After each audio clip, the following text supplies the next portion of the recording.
Hi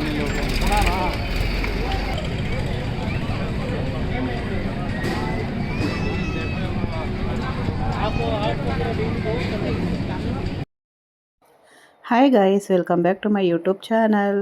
guys, ಇದು ಬಂದು Isha foundation, Chikkaballapur ಹತ್ರ ಇರುವಂಥ ಈಶಾ ಫೌಂಡೇಶನು. ಇಲ್ಲಿ 3 ದಿನ ಜಾತ್ರಾ ಮಹೋತ್ಸವ ಇರುತ್ತೆ. ಯಾರಾದರೂ ಹೋಗಬೇಕು ಅಂದ್ಕೊಂಡವರು ನಾಳೆನೇ ಹೋಗಿ. ಬರೀ ಆಗಸ್ಟ್ 15, 16, 17 3 ದಿನ ಮಾತ್ರ ಇರುತ್ತೆ. ಹಾಗೆ ಎಲ್ಲ ಥರದ ಸ್ಟಾಲ್ಸ್ ಕೂಡ ಇದೆ. ನೀವೇನಾದರೂ ಶಾಪಿಂಗ್ ಮಾಡಬೇಕು ಅಂದರೆ ಈಗಲೇ ಹೋಗಿ, ಬರೀ 3 ದಿನ ಅಷ್ಟೇ ಇದೆ. ಹಾಗೆ ಎಕ್ಸಿಬಿಷನ್ ಕೂಡ ಇದೆ. ಮಕ್ಕಳನ್ನ ಕರ್ಕೊಂಡೋದ್ರೆ ವೀಕೆಂಡಲ್ಲಿ ತುಂಬ ಚೆನ್ನಾಗಿ ಎಂಜಾಯ್ ಮಾಡ್ತಾರೆ. ಹಾಗೆ ಇಲ್ಲಿ ಸ್ಯಾರೀಸು, ಕುರ್ತಾಸು, ಡ್ರೆಸ್ಸಸ್ ಎಲ್ಲ ಕೂಡ ಸಿಗುತ್ತೆ ನೋಡಿ. ನಿಮ್ಗೆ ಏನಾದರೂ ಬೇಕು ಅಂದರೆ ಹೋಗಿ ಪರ್ಚೇಸ್ ಮಾಡಿ ಶಾಪಿಂಗ್ ಮಾಡ್ಕೊಂಡು ಬರ್ಬೋದು ಆರಾಮಾಗಿ ನೋಡಿ.